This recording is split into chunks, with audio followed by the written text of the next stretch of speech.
Pepper, could you please introduce yourself? Good morning, Chair. Thank you for inviting me to give evidence today. My name is Pepper and I'm a resident robot at Middlesex University. What is your role at Middlesex University? Another robot similar to me, but with a different software, is part of an international 3-year research project called Caresses, which is jointly funded by the EU and the Japanese government in the Horizon 2020 research program. Caresses is developing the world's first culturally aware robots aimed at assisting and caring for the elderly. Assistive, intelligent robots for older people could relieve pressure in hospitals and care homes as well as improve the care delivery at home and promote the independent living for the elderly people. In order for robots to be more acceptable to older people, it is essential that they can be programmed to adapt to diverse backgrounds. Oh, how cute and cuddly, and look at all those handlers laughing in the background as Pepper struggles to make her little presentation in front of the UK Parliament. Oh, isn't it just so cute and cuddly? You know, I have a feeling that I've said this before. Oh wait, that's right, I have. So I propose that we need a word for that feeling that you get when you experience the very thin, usually cute and cuddly edge of what you know is going to be a very thick, usually, well, potentially apocalyptic wedge. You know what I'm talking about. That experience that you have when you see something that you know is abnormal, but is attempting to be normalized. Oh yes, when you're walking around in the stores and you see cute and cuddly little characters like this. Oh, konnichiwa, Peppa-san. Oh, how cute. It's Pepper, the SoftBank robot.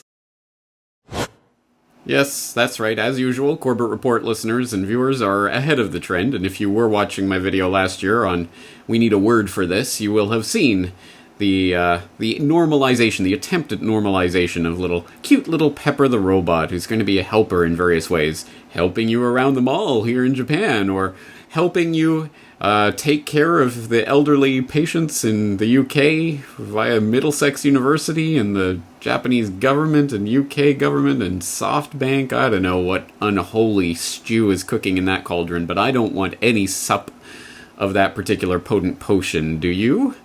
Do you? Really? Of course. Once again, I think this does not need to be elaborated, but here we are on Propaganda Watch, so let's elaborate it for the new members of the audience. This is the thin edge of the wedge of the big propaganda push for the gigantic changeover that is taking place into automated technologies of various sorts, robot helpers of various sorts. And these, like Pepper the robot, these types of helpers are, of course, the PR glitz campaign, the, oh, isn't it so cute and cuddly? Look at that. I mean, would you be afraid of that? Come on, what could that do?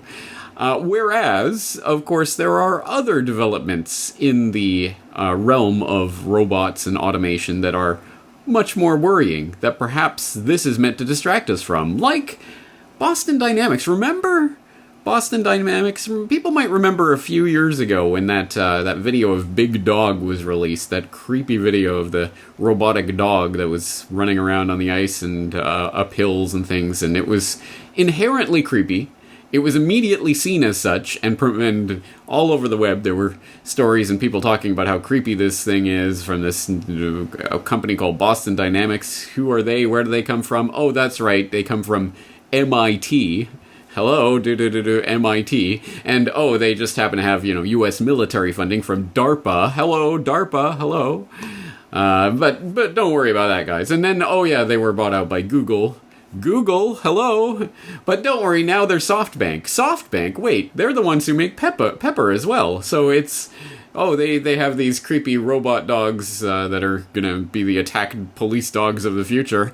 And they also have Pepper the robot. But don't worry, even Boston Dynamics is joining in on the PR propaganda glitz campaign, probably because of their new SoftBank owners. And you can see, for example, the most recent release from Boston Dynamics is about their mini spot yellow, colorful yellow, not really intimidating in any way looking robot dog that they're working on these days that is doing a cute, funny little dance, and they've even got a little dance track to it. Oh, it's just, isn't it so funny? Yeah, again, exact same PR campaign to normalize the abnormal and to get everyone used to the idea these are coming, so that when you start to see the security robots or the drone swarms, or eventually the autonomous weapons, it won't be such a big deal, right?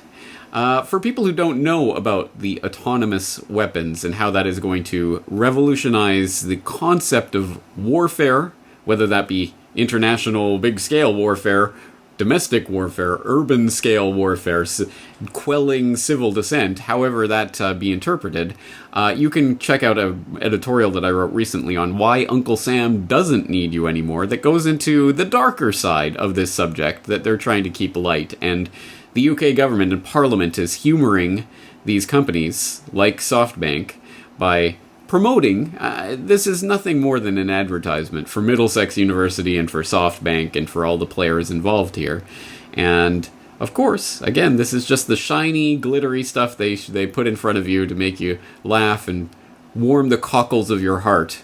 Whereas, meanwhile, in the skunk works of DARPA, they're working on much more ominous iterations of this technology.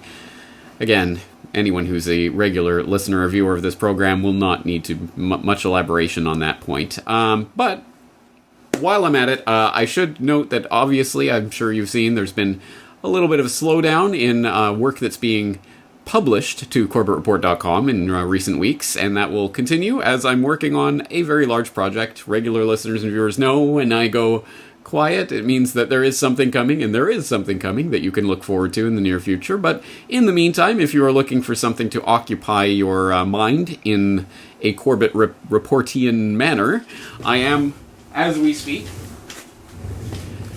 I am feverishly working to fulfill the DVD orders for the new 9/11 Trillions 9/11 War Games DVD that is available for purchase at CorbettReport.com/shop. As you can see, an incredibly beautiful, sleek cover designed by our friend Mike Krentz at MikeKrentz.com.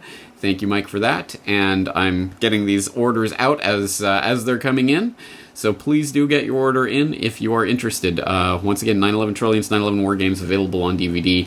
Your support helps make this work possible, and together we're going to go forward, continuing to peel the veneer off of the propaganda surrounding many things, including the robot rollout that is coming. That's going to do it for today. James Corbett, CorbettReport.com. What is the role for humans in the fourth industrial revolution? Robots will have an important role to play, but we will always need the soft skills that are unique to humans to sense, make, and drive value from technology.